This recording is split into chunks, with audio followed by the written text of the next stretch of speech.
Ladies and gentlemen, the secret word tonight is water. W-A-T-E-R. Really? You bet your life!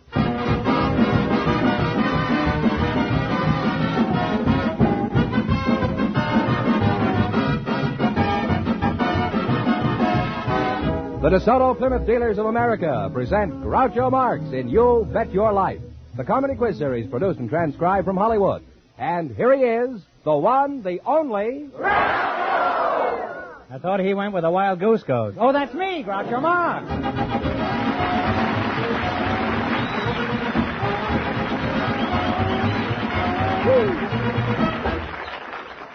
Thank you. Well, here I am again with $1,000 for one of our couples tonight. George Fenneman, who's first? A couple of Irish people selected from our studio audience just before we went on the air. It's our way of noticing St. Patrick's Day, Groucho, and here they are, Miss Beth O'Haggerty and Mr. John Daniger. Meet Groucho Marx. Welcome, folks, for the DeSoto Plymouth Dealers. And if one of you says the secret word, he wins $100 in cash instantly. It's a common word, something you use every day. How do you pronounce that? Danaher. Danaher? Yes. What do you got that G in there, just to fool people? That's a real Irish name, huh? Real Irish, you bet your life. It's a real Irish name. And we got a plug for the show, too.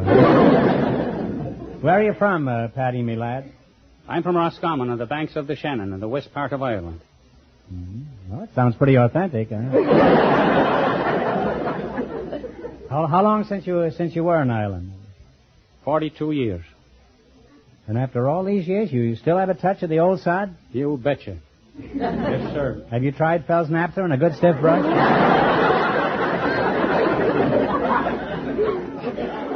Miss O'Haggerty, at least I can pronounce that, huh? Beth O'Haggerty, huh? That's right. Which part of Ireland are you from, Beth? Well, I didn't come from Ireland. And how is it you're Irish? Was one of your ancestors a policeman? Both of my grandparents came from Ireland. Oh, I see. Then you're Irish twice removed. I've been twice removed from Ireland myself. Well,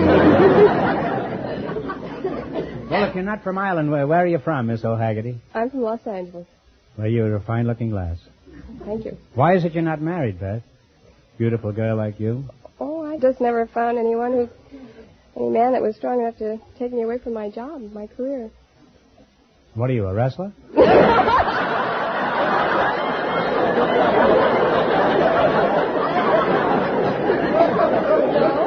No.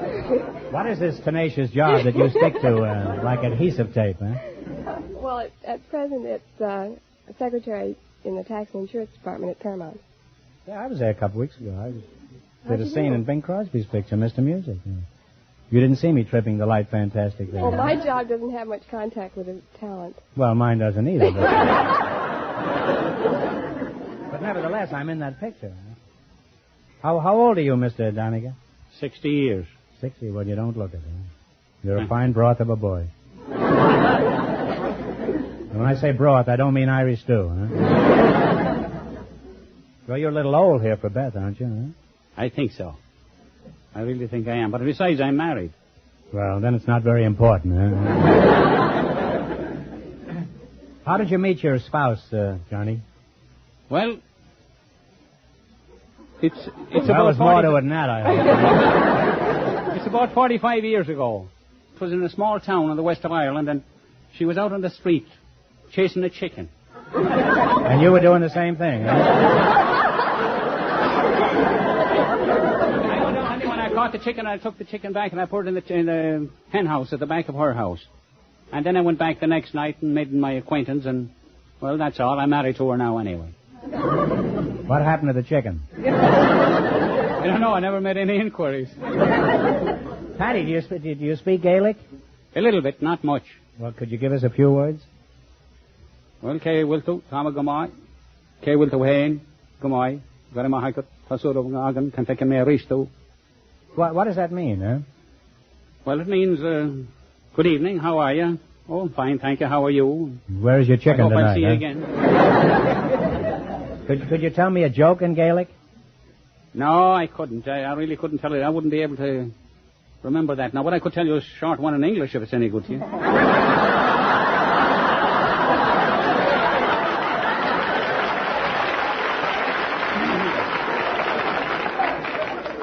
Well, frankly, we could use a joke about here. Let's hear the one in English, huh? Well, don't make the English too good, or I won't understand it. This isn't about the English. It's in the English language. Oh, yeah, I know. Yeah. It's about Pat that was up on the 4th floor in a building and was on fire. And he shouted to Mike down on the sidewalk, and he says, Mike, I'm going to jump. Catch me. So he flopped down on the sidewalk, and Mike jumped away from him, and he flopped on the sidewalk and was stretched out. And he says, say, why didn't you catch me? He says, I was waiting to see if you'd bounce.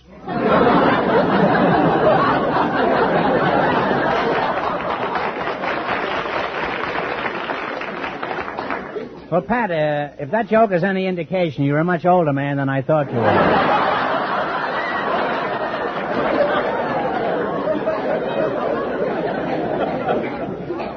Tell me, Mr. Donay, have you ever seen a leprechaun, huh? No, I've never seen a leprechaun. What is a leprechaun? Is it anything like a republican? No. They're imaginary people. Well, that's a republican, all right. They're imaginary people these days, too. Huh? Tell me, how do you usually celebrate St. Patrick's Day, Johnny? Oh, take a couple of nips or something like, Hang around the rest of the day and take it easy. What's the real reason you Irish celebrate St. Patrick's Day? Well, because St. Patrick is the patron saint of Ireland, and he drove the snakes out of Ireland.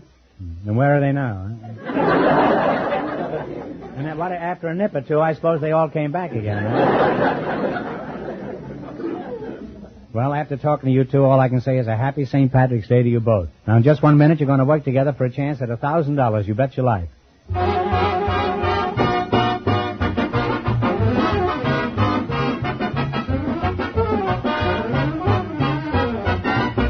When you call on any one of the more than 3,000 DeSoto Plymouth dealers, you'll find it's their honest desire to please you, no matter how small the job to be done. The DeSoto Plymouth dealers offer you the benefit of not only the best tools and equipment, not only the factory-trained mechanics, but they also feel it's important to be courteous, to give their customers a square deal. That's their creed, their way of doing business. So no matter where you drive, remember there are DeSoto Plymouth dealers anxious to serve you. And remember, all dealers who sell DeSoto also sell Plymouth.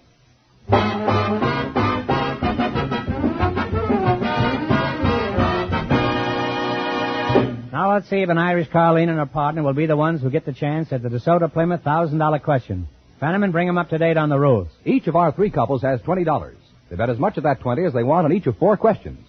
The couple that earns the most money gets a chance at the $1,000 question at the end of the show. Our other 2 couples are in a waiting room off stage, so they don't know what's going on out here. Here we go. Let's see how high I can build you $20. You selected capitals of foreign countries as your category. Is that correct? Okay, now you have $20. How much are you going to risk? 10. What is the capital city of Denmark? Oslo. Is that the answer you two agree upon? Do you agree with that? One answer between you now. I'm sorry, it's Copenhagen. Now remember, you're going for $1,000 tonight. How much of the $10 will you bet? 5. What is the capital city of the Netherlands? Netherlands. Don't know. Take a guess, Bet. I can't even think at this point. Well, it's Amsterdam. They now have $5. Now you're down to $5. Now here's your third question. How much of the 5 will you try? The 5. What is the capital city of Spain? Madrid. Madrid is right. Well, on their way now. They have $10. All right, now you got $10. Now here's your last chance to beat the other couples. How much of the 10 will you try? 10. All right. What is the capital city of Portugal? Lisbon. Lisbon is right. And they wind up with the $20 they started with.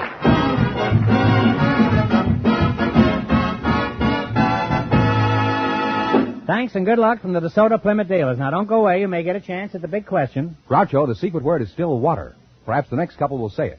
They're a barber, Mr. Arthur Fredman, and a housewife, Mrs. Dorsey Ridgely, selected by our studio audience just before we went on the air. And here they are, folks. Meet Groucho Marx. Welcome to You Bet Your Life. And if one of you says the secret word at any time, he wins $100 in cash instantly. It's a common word, something you use every day. A barber and a housewife, eh? Mr. Friedman, you're the barber, I presume, huh? That's right.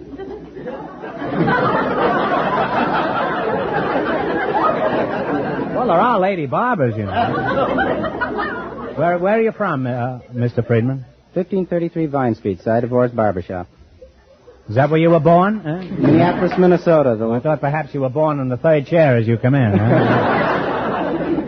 You were born where? Minneapolis, Minnesota, the land of 10,000 lakes. The land of 10,000 lakes, and you left all of them, is that it? That's right. Where are you from, Mrs. Rigney? I'm from Green Acres, Washington. What sort of work does your husband do? My husband is a disabled veteran, but I'm a truck driver. Truck? What kind of a truck? Well, now I'm hauling house trailers with a truck. People live in these Oh, things? yes, people live in them. And you pull them across the country while they're living in them? No, I just pull them and set them on their lot, and they use that in place of the house, most of them. Oh. How long have you been a barber, Mr. Friedman? 17 years. 17 years, huh? You don't look it. You're a very young-looking man. Where does your husband get his hair cut, Mrs. Well, he doesn't have any steady barber. What, is he stewed?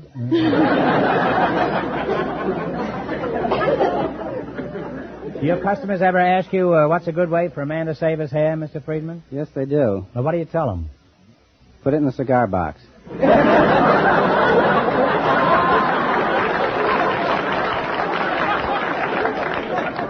You know, that there's a sister joke to that one you just pronounced over there. The one where the fellow writes in and says, how do you avoid falling hair? And the fellow writes back, step nimbly to one side. You know, incidentally, I know of a hair tonic that'll grow hair in a frying pan.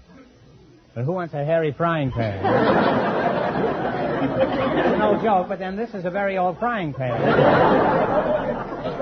How did you get to be a barber? Did you start out when you were a little shaver? Went to barber college. Huh? I went to barber college. You went to barber college? Yes. What influence has the electric razor had on the barber profession? It cuts down the shaves about 25%. Mm-hmm. And what do you do? Every time there's another razor sold, you raise the price of the shave. Is that it? Do you use electric razor? I use an electric razor, yes. Someday I hope to get the chair.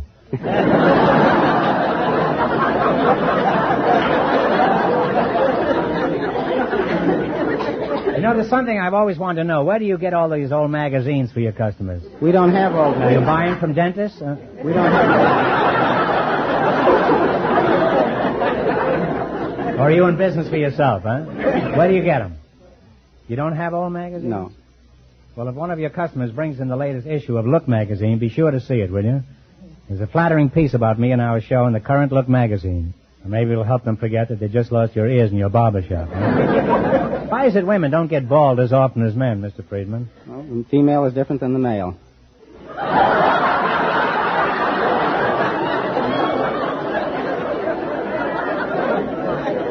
Well, that's about as accurate a statement as I've ever heard. Nobody is more aware of that than I am, Mr. Friedman. Well, now, let's see if a professional clipper like you can clip an old cut-up like me for $1,000. Now, you beat the other couples, and you earn the chance at the big question. I can't tell you how much our first couple won, but Fenneman's offstage to remind our listeners. The Irish couple won $20. Here we go. Let's see how high I can build you $20. You selected songs about anatomy as your category. Is that right? That's right. Now, you have $20. Here's your first question. How much of the 20 will you try?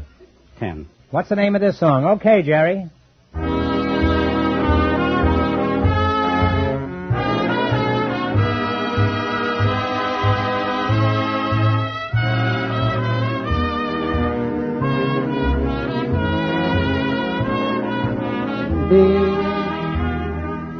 Well, what do you say, kids?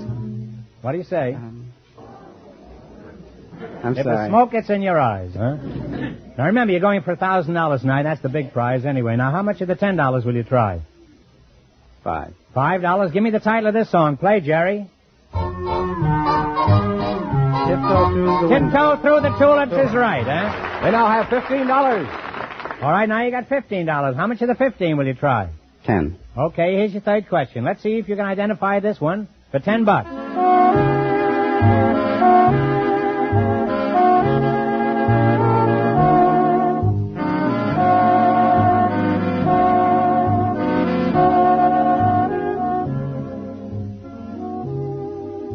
What do you say, kids? Take a guess. I'm sorry, it's In My Arms. You should have known that. They now have $5. Here's your last chance to beat the other couples. How much of the 5 will you try? 5. What's the name of this song? Play. Take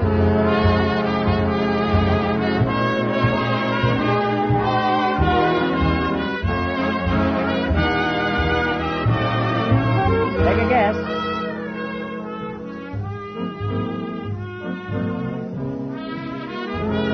Body and soul. Body and soul is right.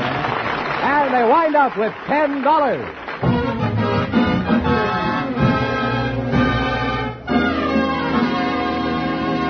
Thanks and good luck from the DeSoto Plymouth dealers. Now, in just a minute, our last couple will try for the chance at $1,000.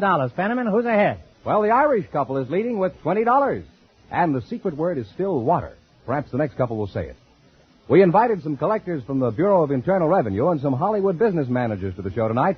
And just before we went on the air, our studio audience selected collector William Kenny and manager Maurice Dolman. Gentlemen, meet Groucho Marx. Welcome, gents, so you bet your life. And if one of you says the secret word, he wins $100 in cash instantly. It's a common word, something you use every day. A business manager and an income tax collector. Is that right, Mr. Kenny? That's right. You're the income tax man, huh? Yes, I am. I recognize you by your short form, huh? Where are you from, Mr. Kenny? I'm from Miami, Florida. How long have you been an income tax collector? About 7 months. How did you happen to go into this nefarious trade, huh? Well, I took the examination in Florida, and I wanted to come to California. Well, you know, you can live in California without being with the Revenue Department, huh? Although it's not easy. What prompted you to become an income tax man? I mean, what did you do prior to that?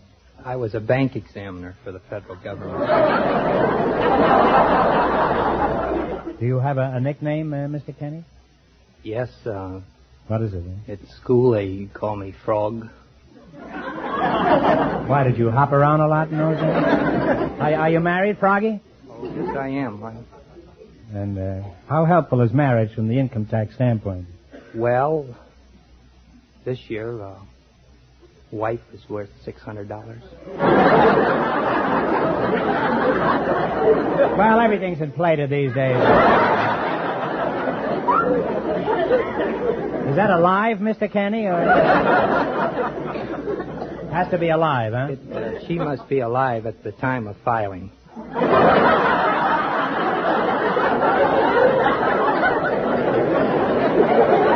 You don't care if they drop dead the following day, huh?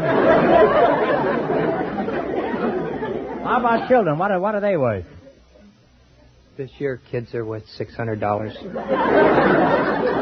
Hey, the little ones are worth just as much as the big ones, huh? Do you have any children, Mr. Kenny? Not yet. Not yet. Well, then you're out $600, aren't you? By the process of elimination, I presume that you're the business manager, Mr. Dolman, huh? I am. Where are you from? I'm from New York. What outfit do you work for? I'm in business for myself. Oh, you mind your own business, huh? Just what do you do in your business? I manage the business affairs of other people. Then you don't mind your own business. What do you have to know to be a business manager, Mr. Dolman? Well, primarily you have to have a good head for business. Is that in addition to the one you carry around now?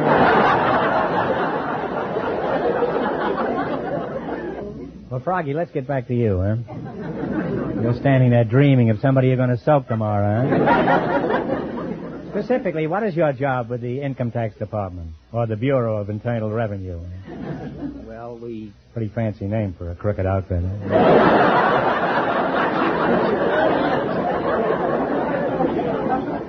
we go out and track down delinquent taxpayers, and Suppose a fellow owes you $7,000 and he has no money. What do you do then? if he's got the money, we'll collect it. If he If he hasn't got it, you can't throw him in the can for that, though, huh? If he hasn't got it, no, and he hasn't prepared a fraudulent return. No. But we don't put them in jail if they just don't have the money to pay the taxes. That's a good thing to know, no? Now, what are some of the things we should know about income taxes? For example, should a married man file a joint return or a single return? This year, it would be to his advantage to file a joint return with his wife, and that way he could take advantage of the split income provision. When do I get my split? What's a joint return? Is that a nightclub with a money-back guarantee? A joint return is where husband and wife file one return together and pool their income and prepare one tax return.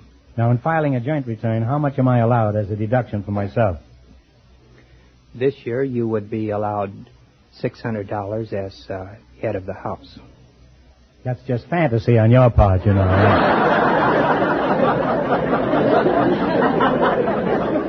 more the head of the house than you are a frog, Mr. Kennedy. How about Mr. Dolman over here? Does he get another $600 off because of his extra head for business?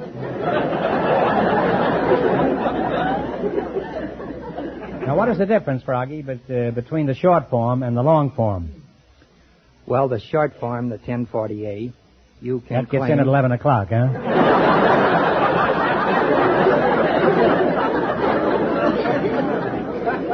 You can claim, or that is on the short form, you can claim only 10% deductions of your gross income. Do you carefully examine every form that comes into your office, Mr. Kenny? No, we don't go over every form. We just look at the above the average forms. That is,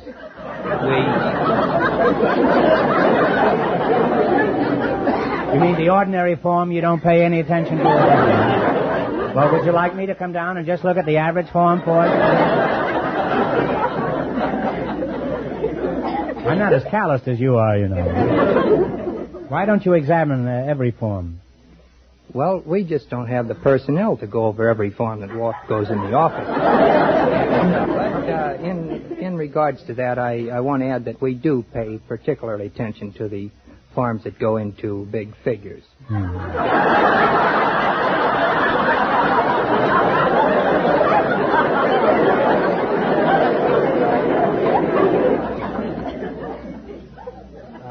This could get out of hand, you know. You must have an army of bookkeepers to go over all those forms. How long does it take you? Well, it doesn't take long. We have a huge machine that is really a mechanical brain. You have a mechanical brain? And Mr. Dolman has two heads over here? I'm the only one around here with a single-track mind. I'm still thinking of those average forms. Now, if you were my business manager, Mr. Dolman, how could you save me money on income taxes? Well, Oh, brother, are you on his spot now? I can see the handcuffs sticking out of his back pocket. I'll bring you an apple pie with a saw in it in the morning. Well, what we do is keep proper record of your deductions. Uh-huh. In your business, you listen to the radio. You have to listen to other comedy programs that we can take depreciation on your radio. You have to listen to other programs? I'd rather lose my deduction and not have to listen, huh?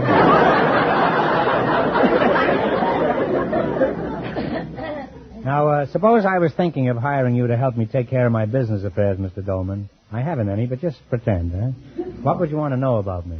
Well, first, I'd want to know if you were honest. If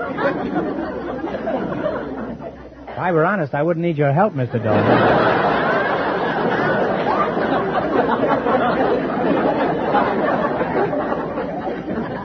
Well, between the two of you, you succeeded in confusing all three of us.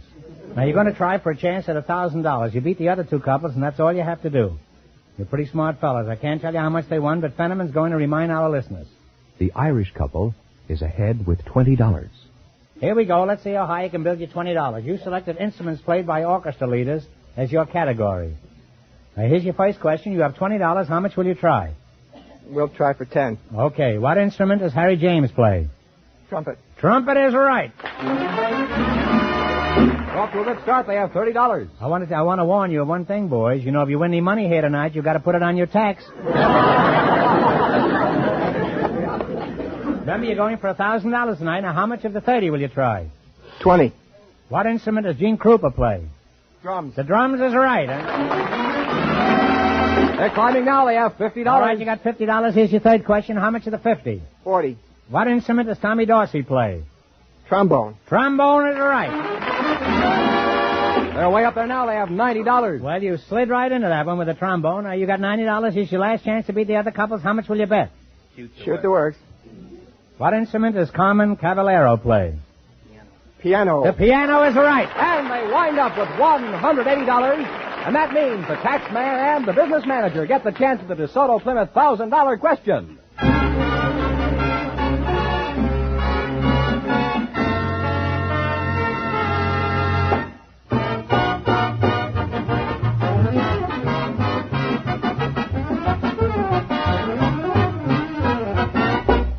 What do you expect of the folks who service your car?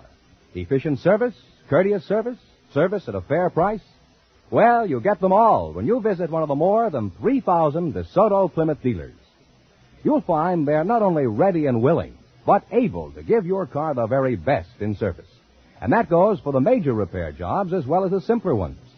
DeSoto Plymouth dealers have factory-trained mechanics who know cars inside and out, no matter what make or what year it happens to be. And in the hands of these expert mechanics are the most modern tools and equipment made. Yes, that's the kind of top service you can count on when you drive your car in at the sign of any authorized DeSoto Plymouth dealer.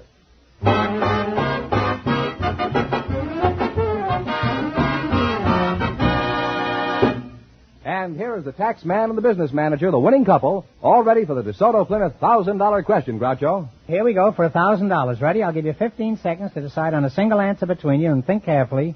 And please, no help from the audience. Here it is.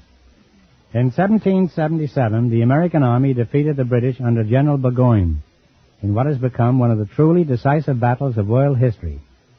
The American victory marked the turning of the tide of independence. What is the name of this battle?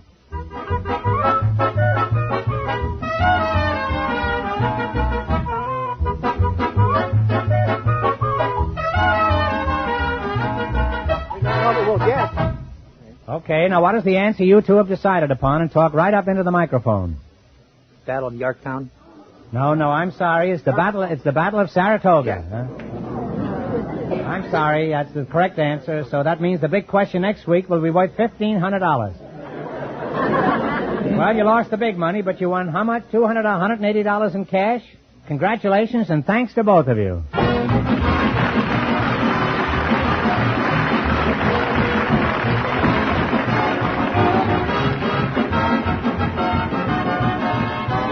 You Bet Your Life is a John Goodell production, transcribed from Hollywood, directed by Bob Dwan and Bernie Smith. Music by Jerry Fielding. Be sure to tune in again next Wednesday night at this time for the Groucho Marx Show, You Bet Your Life, presented by the more than 3,000 DeSoto Plymouth dealers of America. And remember, all dealers who sell DeSoto also sell Plymouth, two great cars, both products of the Chrysler Corporation. And don't forget, next week the big question will be worth $1,500. Well, it's almost time for Bing Crosby, so good night, folks, and remember, just be sure to see your DeSoto Plymouth dealer.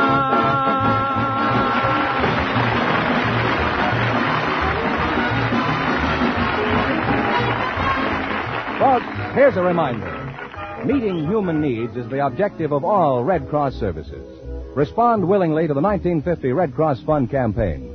Remember, you're not giving to, but through the Red Cross. This is George Fenneman, signing off for the more than 3,000 DeSoto Plymouth dealers from coast to coast.